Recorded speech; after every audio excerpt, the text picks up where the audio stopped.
Guess you don't count. That was my sister's gift to me, delivered through the glass of the service doors. A verdict wrapped in silk and spite. The seating chart had sentenced me to a folding table beside the trash cans, and the hallway smelled of lilies and industrial bleach, a sterile perfume for my exile. Inside, the chandeliers blazed, and the DJ's voice crackled with synthetic joy, counting down to the first dance. I could see my mother adjusting her pearls, a nervous ritual, and my father's gaze sliding past me like I was a smudge on the window. I clutched the silver-wrapped gift I'd spent the night perfecting, smoothed the wine-colored fabric of my dress, and chose silence. No argument, no tears. I simply stood and walked into the Vermont air, crisp with pine and the faint rot of fallen leaves.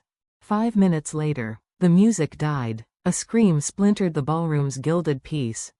Here's what I knew. My sister Laya had curated this day like a museum exhibit, every orchid and floating candle a testament to her worth. The lakeside resort was her stage, and I was the prop she'd forgotten to place. My mother's last text still burned in my pocket. Please, Amber, no drama. It's Laya's day. That was my legacy, an instruction, a warning, a footnote in a story that never needed me. Growing up, we were the archetypes: Laya, the golden child with ribbons and trophies, and me, the quiet one who learned that invisibility was a survival skill. She cried. She was rescued. I fixed. I was ignored. You were always fine, my mother had said, smiling at my discovery of her journal, every page a hymn to Laya, not a single line for me. That night, I understood. There's a difference between being lost and being erased.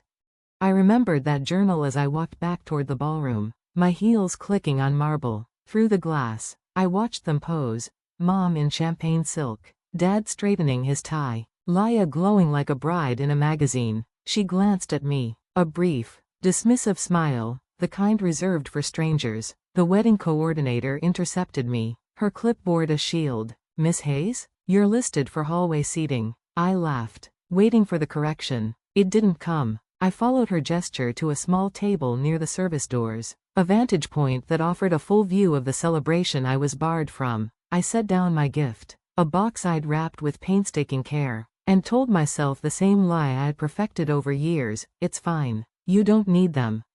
But the truth was heavier than the lie. I didn't need them, but they had no right to treat me as if I'd never existed.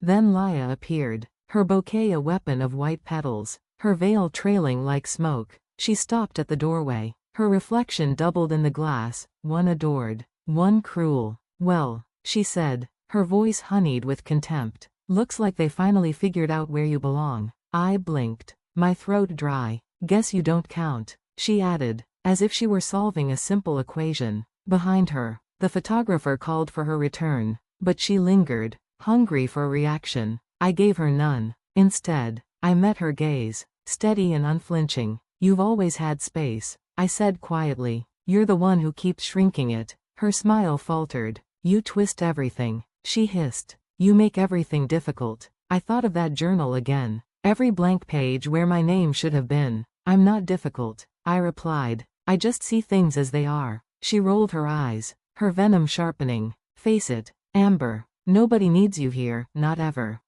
She turned, her gown brushing the floor, leaving a trail of perfume and disdain. I watched her go, the familiar burn behind my eyes replaced by something cleaner, a clarity that felt like ice. I picked up the silver box, traced its ribbon, and slipped it into my bag. If they didn't want me inside, fine, but I wasn't leaving empty-handed. For a long moment, I sat in the cold draft, listening to the muffled music, the first dance, their perfect picture. I imagined my mother dabbing her eyes, my father clapping, Laya basking in applause, the same scene I'd witnessed from the edges my whole life. But edges cut. I stood, my reflection in the glass composed, almost graceful. The silver gift was heavier than it should be, a weight of truth I'd wrapped the night before. Inside, beneath a crystal frame, I'd placed a folded note and a printout, screenshots and receipts from a conversation with her old coworker. Proof of Laya's calculated cruelty. I hadn't planned to use it, but now, I slid the box onto the gift table, my handwriting neat and deliberate. Among the pile labeled to Laya and Noah, not a threat, just the truth. I stepped back, straightened my dress, and checked my reflection one last time. My heart was steady, calm, a foreign peace. I turned and walked toward the exit, the Vermont evening hitting me with a rush of cold air. The lake shimmered under the lights, a mirror I no longer needed. Behind me, the applause swelled for a dance I'd stopped caring about. For the first time in years, I didn't feel small or invisible. I reached the parking lot, the crunch of gravel under my heels like a final punctuation. No speech, no goodbye, just the quiet closure of a car door, and the road ahead. I started the engine, but my hands lingered on the wheel. Through the rearview mirror, the ballroom glowed like a lantern, warm, golden, untouchable. Silhouettes swayed behind the glass, laughter spilling out in waves that couldn't reach me. I whispered to myself, let the truth find its way, and put the car in gear. Inside, the saxophonist was still playing, a soft, smoky note that curled through the champagne air. Glasses clinked. The crowd pressed closer around Laya and Noah, their first dance a choreographed dream. She spun in that heavy white gown, camera flashes painting everything gold. From outside, through the tall windows, the scene looked like a snow globe, sealed, flawless, unreal. Then the silver box was opened. It happened near the gift table, a spur-of-the-moment show. A cousin had gathered the presents, sorting ribbons for photos, and someone called out, let's have them open one. Laya laughed, tugged the ribbon free, and lifted the lid. Inside lay the crystal frame and beneath it, the folded note. Her hand hesitated. What's this? She asked, her voice too bright. Busa leaned over. The note slid loose, landing face up. His eyes caught the screenshots, pale blue bubbles, damning words. He's so easy to handle. Cry a little and he buys anything I want. The violinist stumbled, missing a beat. Laya's fingers trembled. This isn't, someone's trying to. Noah didn't answer. He just read, page after page, each line worse than the last. Jokes about the prenup. Plans to move her parents into the guest house once he was settled. The same smirk she'd given me hours ago now froze on her face, brittle and wrong. Who sent this? She hissed. Victoria, her mother-in-law, crossed the floor with slow authority. These came to me this morning, she said, her voice cutting through the murmur. Forwarded from a stylist you hired. Wrong thread. Laya's face drained. That's not possible.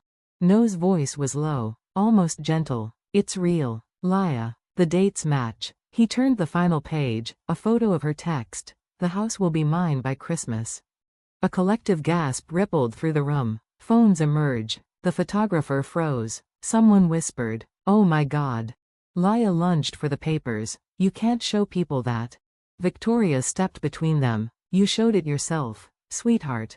The screaming started, not loud at first, more like air leaving a body too fast. Laya stumbled back, the train of her gown catching under her heel. No, you don't understand. He's lying. My sister did this. No's jaw tightened. Amber didn't write those messages. She planted them. She's jealous. She's always. Stop. The single word cracked through the room like a whip. You humiliated her today, and you thought no one would ever see who you really are. Every face had turned now. The DJ lowered the volume. A child's voice asked, Mom, what's happening? Laya's perfect day was dissolving. She spun toward her parents. Do something. My mother stood pale and stiff near the head table, her champagne glass trembling. My father stared at the floor, lips pressed tight. For once, neither defended her. You knew, Noah said quietly, his voice shaking. You knew exactly what you were doing. He reached into his jacket, pulled out a folded document, and set it on the table. This is an annulment petition. I already signed it. Laya stared at the paper like it was a live wire. You can't humiliate me like this. I'm not humiliating you, he said. You did that yourself. Someone turned off the music. The silence that followed was so deep it buzzed in people's ears. Then came the sound the guests would remember, crystal shattering as the frame hit the floor. Victoria exhaled slowly. The only thing your sister did was tell the truth. Outside, I had stopped the car at the edge of the lot. The glow from the ballroom windows flickered across the lake. I couldn't hear every word, but I heard the scream, sharp and high, echoing across the water, followed by the dull thud of a chair tipping. Not cruelty, closure. Inside, Laya's mascara streaked down her cheeks. You'll regret this, she shouted, voice breaking. Noah turned away, shoulders heavy. No, Laya, you will. He walked off the dance floor, Victoria beside him, the crowd parting like a tide. Mom reached for Laya's arm. Sweetheart, maybe we should step outside. Don't touch me, she cried, pulling free. You all wanted this. You never loved me enough. Her voice dissolved into sobs. Dad spoke quietly for the first time that night. You should apologize to your sister. The words stunned everyone, but Laya only laughed, a sound so brittle it didn't reach her eyes. Apologize to her? She's not even family. Dad shook his head slowly. That's where you're wrong. He turned away, shoulders sagging, following the crowd toward the exit. By the time the lights dimmed and staff began sweeping broken glass, Laya sat alone under the chandelier. Her dress, once dazzling, looked heavy and wrinkled. The bouquet lay fallen beside her chair. The same hands that had pushed me away now clutched air. She never saw me. I was already gone. Through the fogged car window, I watched guests hurry into the parking lot, whispers trailing behind them. It's all over social media already. Did you see his face? That poor girl? Number. The other one, the sister. I didn't feel triumph, just quiet. I rested my hand on the wheel and thought about the hallway, the smell of lilies and bleach, the folding chair that squeaked. How it all started with a seat by the trash cans. How it ended with the truth laid bare. Justice doesn't always roar. Sometimes it whispers. Now they see you. I turned the key, headlights washing over gravel, and drove away from the sound of my sister's perfect world collapsing. By the time I reached Boston, the sky was graying. My phone buzzed nonstop in the cup holder. 16 missed calls from Mom, 3 from Dad, 1 from a number I didn't recognize. I didn't check any of them. The quiet was worth more than explanations. When I stepped into my apartment, it smelled faintly of coffee and rain. I hung my wine-colored dress on the back of a chair and stared at it, still flawless, untouched by the night. It looked like armor I hadn't known I was wearing. A new message appeared. Please answer. Amber, we didn't know. That was Mom. She always said that when things went wrong. But she had known all along. Every time she told me to stay quiet. Every time she laughed at Laya's jokes. Every time she said, "You're fine." I put the phone face down and opened my laptop. A map of Maine blinked back at me, dotted with tiny coastal towns. I picked one I'd never been to and clicked book. A week by the water sounded like peace. Before leaving, I stepped onto the balcony. The city air smelled cleaner than it had in years. Across the river, the morning sun cut the skyline into gold and shadow. They could keep their apologies, their explanations, their versions of the truth. I had mine now. For the first time in my life, silence didn't mean being unseen. It meant being free. At my sister's wedding, I was seated by the trash cans. This morning, I'm sitting by the river. Same silence, different meaning. Back then, it was humiliation. Now, it's peace. Sometimes the loudest revenge isn't a scream. It's the sound of your own footsteps leaving the room. They thought I'd always stay, waiting for their approval. But I don't wait anymore. I don't beg for space at someone else's table. I build my own. If you've ever been pushed aside by the people who were supposed to love you, know this: walking away isn't weakness. It's the beginning of freedom. Tell me, have you ever had to walk away from your own family?